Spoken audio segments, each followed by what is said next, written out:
for doing it, and then you can buy YouTube premium content at a discounted price with the T-Fuel, or you can send it to your Theta wallet or whatever. That wasn't announced. It was this kind of, I don't know, maybe longer term, or kind of meant to be memory hold sort of information. You know, I mean, Google is a huge, super influential corporation, and blockchain can be centralized.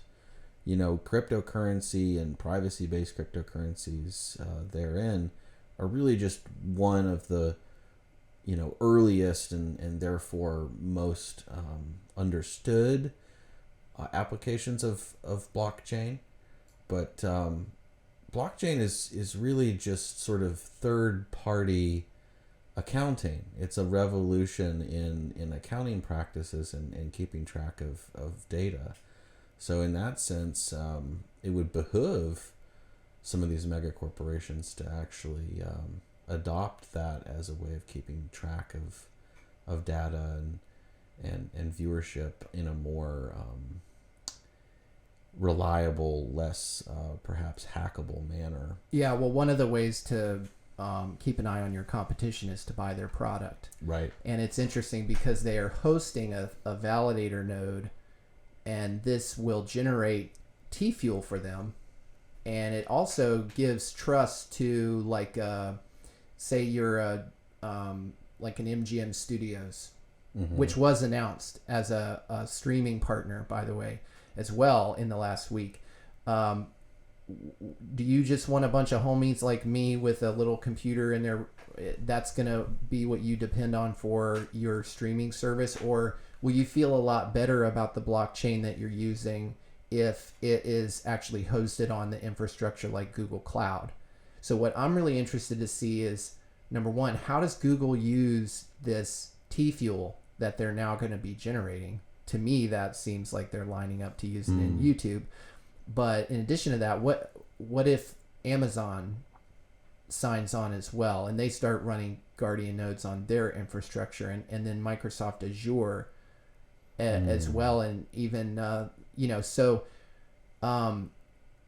if they could do it themselves, they would, but they seem to just want to participate now. But there's nothing preventing an individual from participating as well. So it is sort of that democratization. If we continue to see this installed on smart TVs, and you can run a client on your computer and then on your mobile phone and stream uncensored, because right now it's peer-to-peer.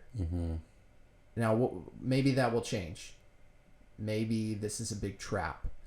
Well, that's, I understand some of the doomer concerns within the blockchain space, of it being basically just another sort of techno honeypot that, is designed to attract a lot more than it's designed to help. Right. And with big players like Google and Microsoft and Facebook and, right. even, Netflix. Right. I mean, Netflix would be very primed to be one of the major nodes here. Yeah. But I don't think this changes any of the calculus that we have had with Theta, because what we're interested in is an independent way to stream our content sustainably, affordably, and to provide a mechanism back to our viewers to eventually, hopefully, get discounted products or premium content that we are also generating for the benefit of the folks who want to view it. We talked about the integrations coming with e-commerce and things like that. So for now, I think it still looks very bullish. Price wise, I gave all the participants in the episode we recorded 500 T-Fuel. Yeah, I think it's gone up. It went up. I know at one point it was over 150% since I gave that to you guys in terms of dollars. Right. I think even though it's dropped, it's going to continue I would hold on to it, in other words. Definitely. And the other thing is, Google is now generating their T-Fuel.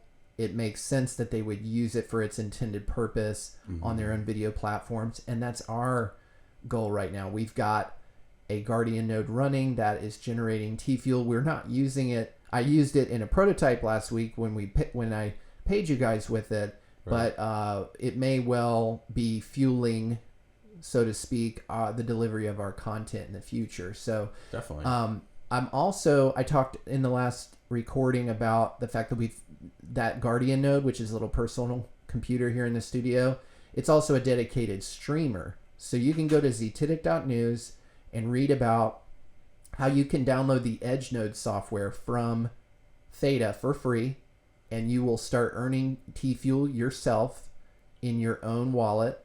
And then you can also, I don't have the screen ready to show you, but in the Edge node software, you also have the Edge node player, which you can then put the stream ID that is in this article, and we are streaming 24/7, where you're earning T-Fuel, Plandemic Part 1, and that's a very much censored video about Bill Gates and the Cerveza virus and all the global health authorities, involvement in what appears to be an iron fist with a velvet glove taken off over the population. And that's where I want to parlay from our THETA discussion to your latest article, which is a little dated at this point, but no less relevant than it's ever been, and that's the Epstein-Maxwell trafficking network and their crimes covered up by the media and FBI, not just between 1996 and 2002, but to this day, right? But there were new revelations from Maria Farmer, right? And this is all being swept under the rug. We've been talking about it, especially around the turn of the year. How we were talking about climate change being the big distraction, and we went from everybody thinking about a big sphere with gas around it, heating up to the point of melting the ice caps, to now we're thinking about this invisible little sphere that you're inhaling through a mask anyway.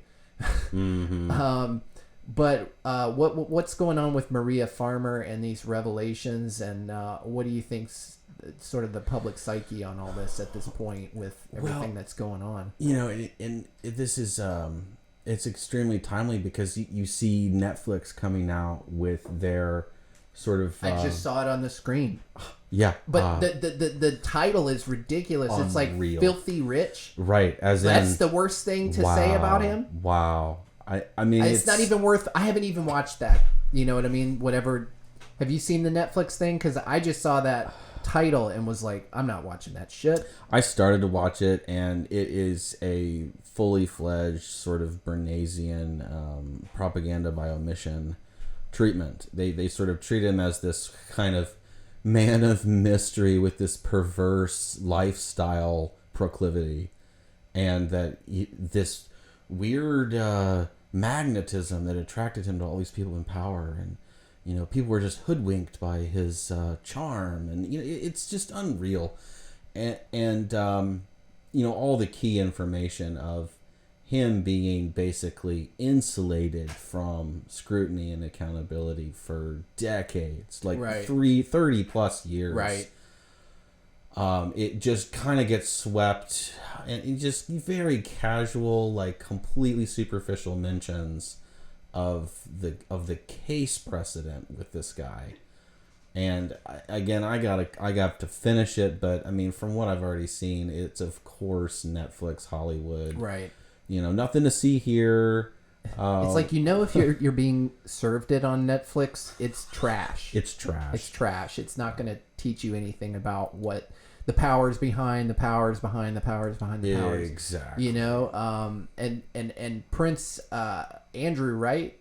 Yes. Okay, that was totally that ridiculous interview he had where he looked like such a putz, and then Harry and Meghan, right? They're just like, They're Look over